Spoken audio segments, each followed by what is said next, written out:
तर नमस्कार मित्रांनो, माझं नाव आहे प्रणव महेंद्र चेमटे, FTY BBIB संजीवनी आर्ट्स कॉमर्स सायन्स कॉलेजचा विद्यार्थी. तर आज आपण आलो आहे माई एंटरप्राइजेस साकुरी तालुका राहता येथे, जिथे आपल्याला अल्ताफ सय्यद सर GST बद्दल माहिती देतील.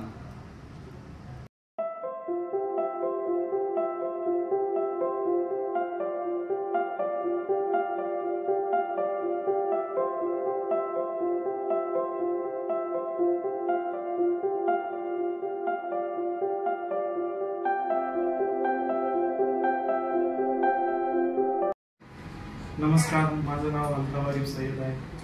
मी मागील 5 वर्षापासून GSTचं काम करत आहे अकाउंटिंग डिपार्टमेंटमध्ये.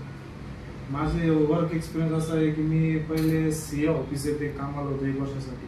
त्यानंतर मी सायबिके ट्रॅक्टरला 2 वर्ष वर्क केलं होतं. आता त्यानंतर मी आता माई एंटरप्राइजेसमध्ये करंटमध्ये अकाउंटंट या पोस्टवर काम करत आहे.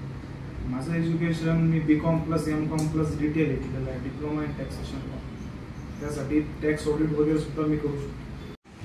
तर सर, तुम्ही आम्हाला GST बाबत काय सांगू इच्छिता? GST म्हणजे गुड्स अँड सर्व्हिस टॅक्स असा याचा फुल फॉर्म आहे. त्याच्यामध्ये गुड्स अँड सर्व्हिस टॅक्स म्हणजे गुड्स म्हणजे काय आपण माल खरेदी विक्री करतो, आणि सर्व्हिस म्हणजे काय आपण सर्व्हिस देतो त्याच्यावर आपला टॅक्स पे करावा लागतो. त्यासाठी याचा फुल फॉर्म आहे GST goods and service tax. तर यात काही अजून प्रकार असतात GST मध्ये? GST मध्ये प्रकार असतात, 3 टाईपचे प्रकार असतात: CGST, SGST आणि IGST.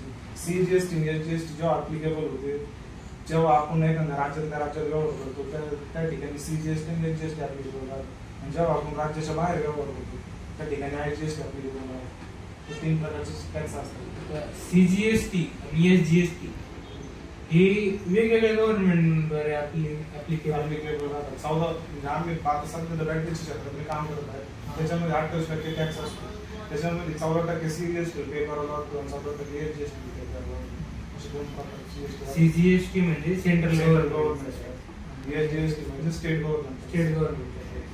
तर आता समजा आपण इन्व्हर्टर, बॅटरी, सोलर सगळ्या क्षेत्रात काम करू राहिलो, तर त्यात कसं टॅक्सचं व्हॅरिएशन? इन्व्हर्टर मध्ये टॅक्स आहे 8% मध्ये टॅक्स ऍप्लिकेबल राहतो, बॅटरी मध्ये 28% मध्ये ऍप्लिकेबल राहतो, आणि सोलर UPS मध्ये बॅटरी मध्ये 12% मध्ये टॅक्स राहतो. 3 प्रकारचे टॅक्स कॅल्क्युलेट करायला लागतो. तर सर, आपण जो GST डाटा फाईल करत असतो मंथली, तर त्यात कसे प्रकार असतात? किती तारखेला काय सबमिट करावा लागतो, कशासाठी काय असतं, परचेसचं काय असेल?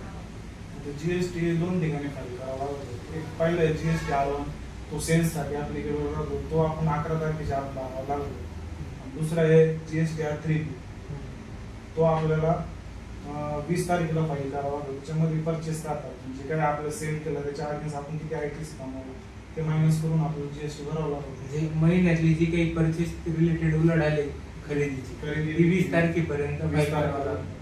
म्हणजे काही विक्री केली आहे ती 11 तारखेपर्यंत. तर सर, माझा एक असा प्रश्न होता, जे नवीन E-way बिल म्हणून कन्सेप्ट आलेली, परत ते E-way बिल असतं ते मॅन्डेटरी झालेलं आहे आता, जे काही प्रोडक्ट डिलिव्हर केले जातात, ते नेमकं काय कन्सेप्ट आहे, किती डिस्टन्स? E-way बिल म्हणजे आपण जे काही माल ट्रान्सपोर्ट करतो 50 किलोमीटरच्या पलीकडे, त्यासाठी E-way बिल मॅन्डेटरी असतात. त्यासाठी मग E-way बिल सेपरेट साईड आहे, तिथे जाऊन आपल्याला ती E-way बिल इन्फॉर्मेशन करून फाईल करावं लागतं. मॅन्डेटरी लिगली टाइम ट्रान्सपोर्ट त्याला काही ठराविक अमाऊंट असते, त्यापेक्षा वर जर आकडा गेला तर E-way बिल बनवावं लागतं. 50,000 जास्त अमाऊंट असते आपल्याला E-way बिल रिक्वायरमेंट असते. परत E-इनव्हॉइसिंग म्हणून एक सिस्टम आलेलं आहे. E-इनव्हॉइसिंग आता पहिले 10 करोड असत आमचा टर्नओव्हर असेल तर कंपल्सरी ऍप्लिकेबल होतं. आता ते कमी करण्यात आले, 5 करोडच्या पुढे असं टर्नओव्हर तरी इनव्हॉइस ऍप्लिकेबल आहे. प्रत्येक आपण जे बिझनेस टू बिझनेस विकत आहे मटेरियल, त्यासाठी इनव्हॉइस ऍप्लिकेबल आहे. टॅली मधून आपण ते इनव्हॉइस म्हणजे सोयीस्कर पद्धतीने काढू शकतो. तर सर, आता जी GST पद्धत चालू झालेली आहे, त्याच्या आधी जशी वॅट होता, वॅट टॅक्स, त्यात आणि याच्यामध्ये फरक काही जाणवला अडचण काही? आताची GST पद्धत आहे ती सोपी आणि सिंपल झालेली आहे. टॅलीमध्ये जेव्हा ऑपरेट करतो आपण, तर 2 स्टेजमध्ये जेव्हा आपण GST ते ऑटोमॅटिकली कॅल्क्युलेट होऊन खाली येतात. व्हॅट कन्सेप्ट कॅल्क्युलेट करायला खूप अवघड होती, म्हणजे खूप डोकं लावावं लागायचं. पण जीएसटी मध्ये गव्हर्नमेंटने एवढं सोपं करून द्यायचे, सीजीएसटी एसजीएसटी ऍप्लिकेबल करून तुम्ही जी काही टॅक्स काढू शकता. त्यामुळे ते सोयीस्कर झाले, काय जीएसटी सोयीस्कर आहे कॅल्क्युलेट करण्यासाठी. थँक्यू सर, तुम्ही तुमचा मूल्यवान वेळ दिल्याबद्दल.